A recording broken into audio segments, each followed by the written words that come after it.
This is talk show host Charles Goyette from KFNX with another special feature from my Phoenix radio show for AntiWar.com.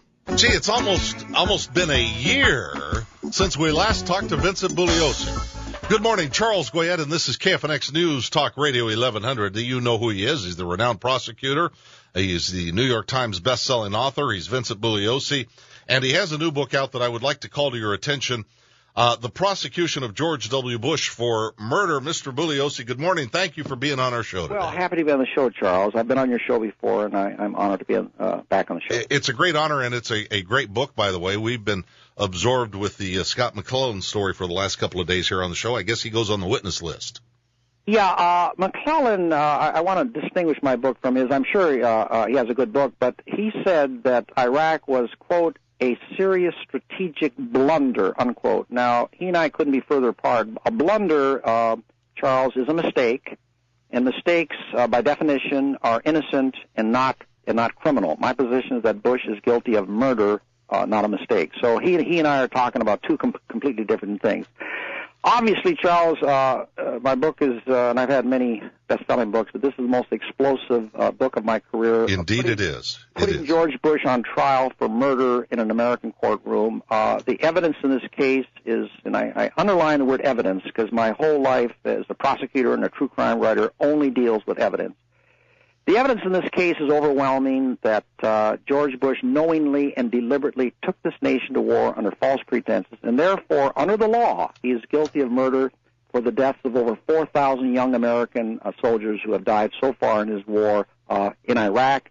And let's not forget about the fact that over 100,000 innocent Iraqi men, women, children, and babies have also died horrible deaths because of George Bush's war. In my opinion, what we're talking about here is the biggest crime ever committed by a public official or private citizen in American history. And if justice means anything in America, and if we're not going to forget about these 4,000 troops, right now as I'm talking to you, Charles, they're in their cold graves decomposing. If we're not going to forget about these 4,000 troops that came back from George Bush's war in a box or a jar of ashes, I say we have no choice but to bring murder charges against Bush. Now, I hope we have some time on the show for me to get into some of the evidence. I've got a whole book of evidence. Well, we want you to do so, and it's all evidence we have tried to detail over the years on this program, point by point by point. I guess, though, but my first question would be this one. Has a murder prosecution ever been used successfully in this sort of a case in which the policy of the state can serve to insulate the elected officials, the executive officers of the state? Well, no, there's no precedent for this for the simple reason that in this nation's close to 300-year history, no president, or at least there's no evidence of it, ever took this nation to war on a lie and under false pretenses. But if it happens, a president has no immunity from prosecution. Well, he does while he's president, but once he leaves that office, the evidence is very, very clear. He can be prosecuted like anyone else. There's no murder statute, federal or state, that says it only applies to certain people, not to presidents or engineers or golf pros. So he can be prosecuted. Let me get into just well, wait a minute. Let me ask you one question before we get to the actual evidence. Yeah. The other thing, and of course, I presume that when you prosecute somebody to convict somebody for murder, there has to be a mental component of knowingly. I'm not trying to be flippant about this. No, right. When you say that President Bush knowingly did this or that in itself is a little bit of a challenge. Clearly, there are a lot of smart and informed guys around the president who knew better. But Bush is famous for his inattention and lack of detail. Can't he just defend himself totally and thoroughly and be exonerated on the grounds before you even detail the evidence of, well, I believed, I was told, I assumed, so on and so forth? Excellent question. Excellent question, Charles. But let me see where that takes us. All right.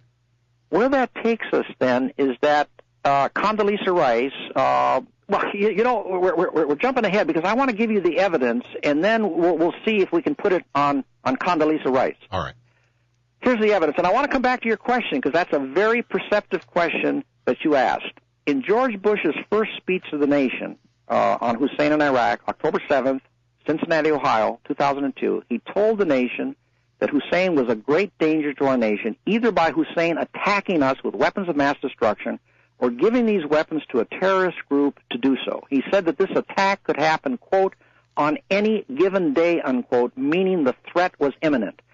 The only big problem for Bush is that on October the 1st, just 6 days earlier, the CIA sent Bush its 2002 National Intelligence Estimate, a classified top-secret report that represented the consensus opinion of all 16 U.S. intelligence agencies on the issue of whether or not Hussein was an imminent threat to the security of this country.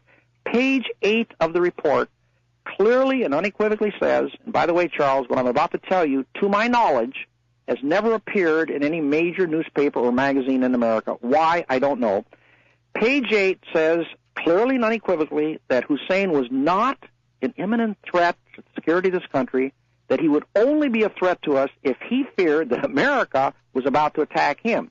So we know then, not think, but know, that when Bush told the nation on the evening of October 7, 2002, that Hussein was an imminent threat to the security of this country, he was telling millions of unsuspecting Americans the exact opposite of what his own CIA was telling him. Now, I want to take it a step further, and then I'm going to get back to your question. October 4th, just 3 days after the October 1st, 2002 classified report, Bush and his people had the CIA issue an unclassified summary version of the classified report so they could release this unclassified version to Congress and the American people. This unclassified version, Charles, became known as the White Paper. And in this White Paper that was shown to Congress and the American people, the conclusion of U.S. intelligence that Iraq was not an imminent threat to the security of this country was completely deleted. Every single one of these all-important words were taken out. Now, your question, very perceptive, what if Bush didn't know what was going on? All right. Number one, we know he's notoriously lazy, so probably did not read the 91-page report. I have to believe he probably read the 6-page summary. This is a defining moment of his presidency, the 6-page summary, and on page 8 is where they say what I just told you. The 6-page summary is something that he would be likely to read. Let's assume he didn't even read that, okay? The problem for George Bush is that Condoleezza Rice, his national security advisor, would certainly have told him about it.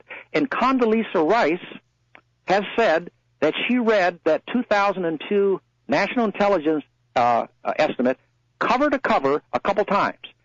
Now, if she didn't even tell him that, then what are we left with, Charles? I'll tell you what we're left with. That the villain is not Cheney or Bush, it's Condoleezza Rice. Condoleezza Rice decides to take this nation to war in Iraq, and not only decide, and she's just a totally obedient lackey. Everyone knows that about Condoleezza Rice. But she makes a decision. I want to go to war in Iraq, and I'm not only going to deceive the American people into believing that Hussein's an imminent threat to the security of this country, I'm going to deceive my boss, George Bush, and lead him into believing that Hussein is an imminent threat, and I'm not going to tell him about this. Charles, no one would believe that. Now let's talk about something coming directly from George Bush's mouth, which eliminates all doubt. January 31st, 2003, less than 2 months before Bush ordered the invasion of Iraq.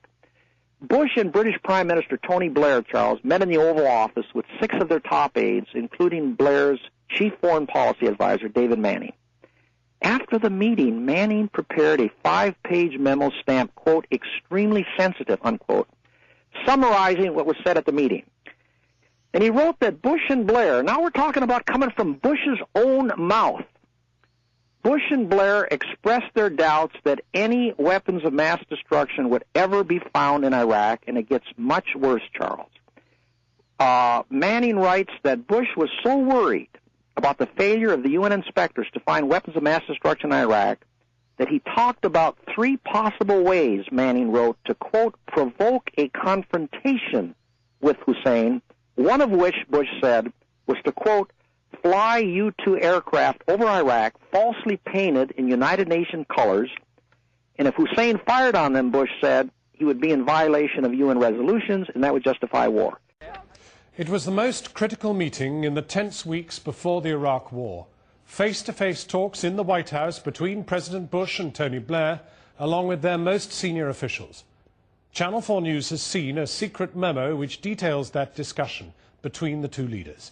The president makes it clear there'll be war on Saddam regardless of whether the UN passes a further resolution. The Prime Minister replies he is, quotes, solidly with the president. And George Bush even floats the idea of trying to lure Saddam into war by flying an American spy plane over Iraq painted in UN colours. The details are contained in a new version of the book Lawless World by the leading international lawyer Philippe Sands, QC. Our political editor Gary Gibbon has this exclusive report.